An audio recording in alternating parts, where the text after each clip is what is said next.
కాకినాడ జిల్లా G రాగంపేటలో bio resource natural farming studies centre NGO ఆధ్వర్యంలో శ్రీలంక సభ్యులు సందర్శించారు. ఈ కార్యక్రమంలో అగ్రికల్చర్ జేడీ విజయ్ కుమార్ పాల్గొని పలు సూచన సలహాలు ఇచ్చారు.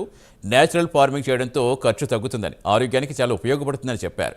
న్యాచురల్ ఫార్మింగ్ స్టడీస్ సెంటర్కు వచ్చిన శ్రీలంక ప్రతినిధులను విజయ్ కుమార్ అభినందించారు.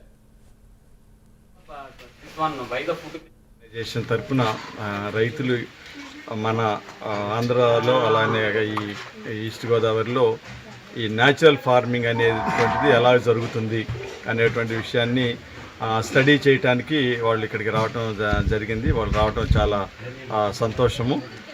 మరి న్యాచురల్ ఫార్మింగ్లో ఎక్కువగా ఈ ఫెర్టిలైజరు, పెస్టిసైడ్స్ వాడకుండా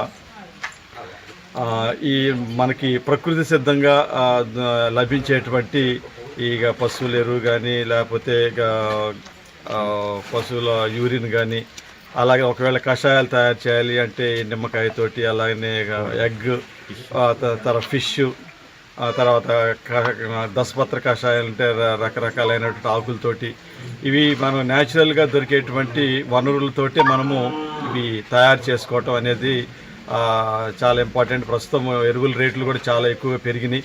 రైతులకి ఎక్కువ ఆదాయం వచ్చేటువంటి మార్గము, అట్ ద సేమ్ టైం నాణ్యమైనటువంటి ఉత్పత్తి, ఈ రెండింటిని దృష్టిలో పెట్టుకొని చేయటం జరుగుతుంది. సో వీటిని అధ్యయనం చేయడానికి శ్రీలంక ప్రభుత్వం కూడా ఇక్కడికి వారి యొక్క పార్టిసిపెంట్స్ని పంపించడము ఇంకా మనం ముందుకు తీసుకెళ్లాల్సినటువంటి అవసరం ఉంది. వచ్చినటువంటి ఈ శ్రీలంక పార్టిసిపెంట్స్ని కూడా